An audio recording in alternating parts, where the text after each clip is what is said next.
Hi guys, and welcome back to SwitchUp.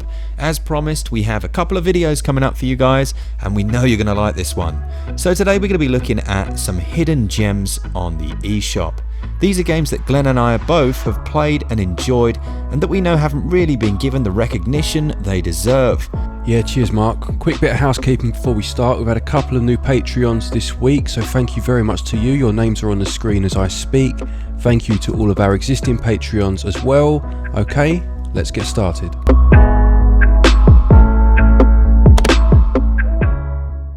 The first hidden gem I really want to talk about is a game called Hunter's Legacy. I know you probably don't know what this is at all, and it's a Metroidvania where you play as a cat. It's really a good game, and I was surprised by the level of quality and detail put into it. There are some lovely boss fights throughout it, and although it's not the longest Metroidvania ever, it has a very straightforward design, and the aesthetic I found quite nice. You gradually unlock some nice weapons, including the bow and arrow and some magic, but overall I just found it quite charming. Despite only being a small studio, this is one I would recommend.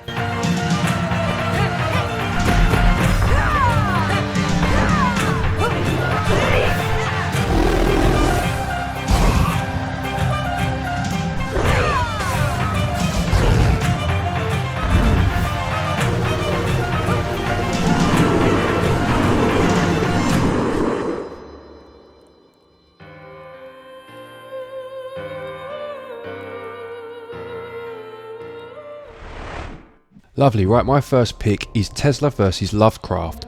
Now this game came out a fair while ago now, and we absolutely loved it. I think Mark reviewed this one for us. I think the best way to describe it would be to say that it's a wave-based twin-stick shooter. That was a mouthful. As you probably guessed by the title, it's based on Lovecraftian lore, as a few games on the Switch are, strangely enough. What we enjoyed most about it is just how intense it gets, especially in the co-op survival mode. I think at one point we reached 3rd or 4th in the world on the online co-op leaderboards. We're probably about 500th by now, but it's a great little game to check out if you want something a little bit different.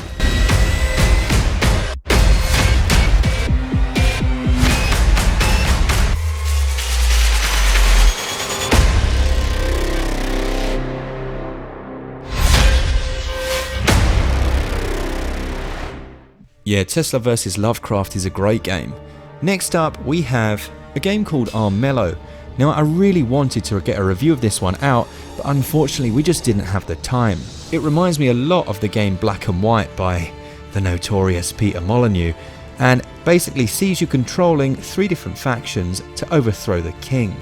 It's really an interesting game, and there are elements of many different strategies in there. But really, as I said before, the best way to describe it is almost a turn-based Black and White if you ever played those games.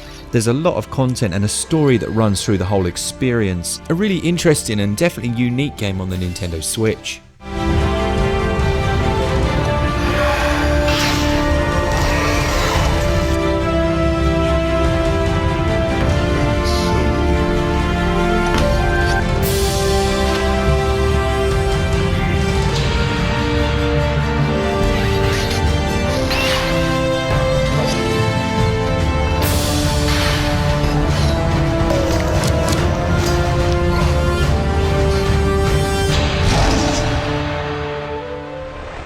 Next game then is Chameleon Run.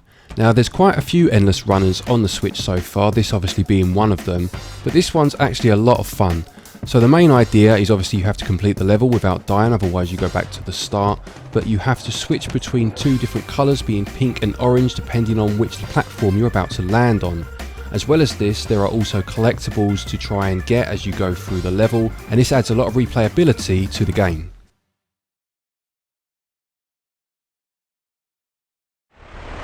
Valkyrian Arc is a bit of an anomaly. It combines elements of RPGs, The Sims, and strategy games to give you control of a high school where you must go out on missions to build up and earn cash to then increase the number of people you can get into your school. I got very addicted to this and ended up playing it more than I actually thought about reviewing it. Take a look and see what you think. It's quite interesting how you build up the students, choose the names for them, and then send them out on missions.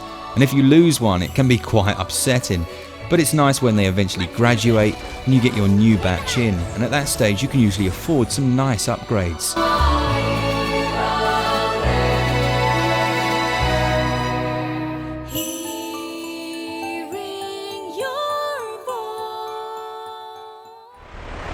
Next one then is something a little bit different, and it's called Frost. Now Frost is a deck building survival game. It combines elements of survival strategy and resource management in the way that you handle your deck, and the order in which you lay your cards will see how far you survive into the Frost. The deck building genre is one that doesn't have too many games on the Switch at the minute, and this is definitely up there with the best of them.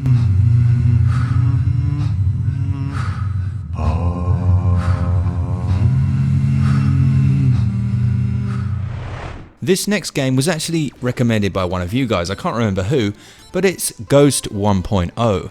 This is a Metroidvania. It's not the most unique experience, but everything's done really well. There's lots to uncover, but that core gameplay is just really solid, and there are some nice boss fights. Situations to enjoy as you laugh, as you swear, and as your imagination takes flight. For hours on end, a story set in a cybernetic future where the goal is to infiltrate a space station and to destroy its defense system. Find action and exploration, fights and explosions, secrets and mysteries. A trip to the future starts now, and you don't want to miss it. Okay, the next one is probably a bit of a stretch to call it Hidden Gem, but it's a lot of fun and I like its style. It's called Super Blackjack Battle 2 Turbo The Card Warriors. Now at the end of the day it's a blackjack game, but it's the mix of the Street Fighter influence that really sold me on it. If you don't like blackjack, you still won't like blackjack after playing this, but it's a bit of fun, but it's got that tongue-in-cheek style that clearly pays homage to the Street Fighter series, and it's all the better for it.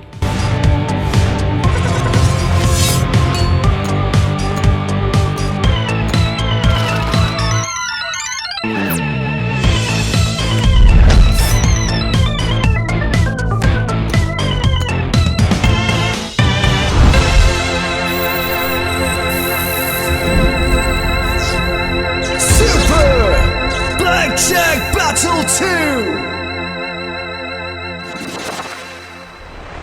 The next game is a little known one called Shio.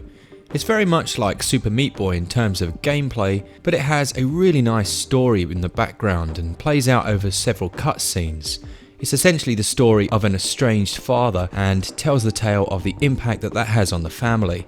A really nice one, and the gameplay mechanics are tight, and as you can see you jump from lamp to lamp, which doesn't sound very fun but is surprisingly difficult on some of the later stages.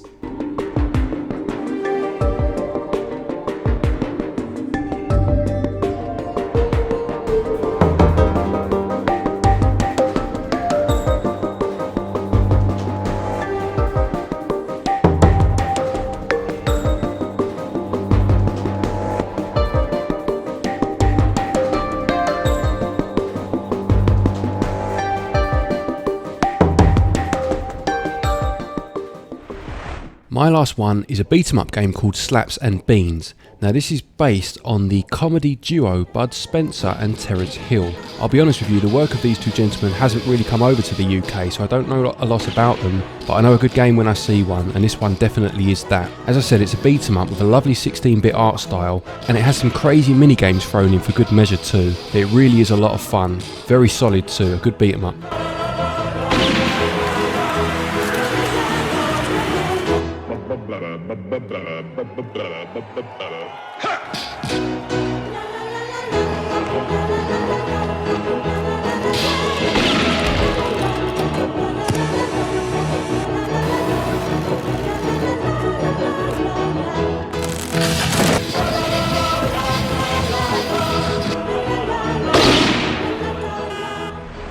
This last game is one that was recommended again by you guys, and I've only really tried it tonight. It's called Speed Brawl. It seems to be a combination of Smash Brothers and a racing game. A really unique idea, but the combat and animation and the artwork is lovely.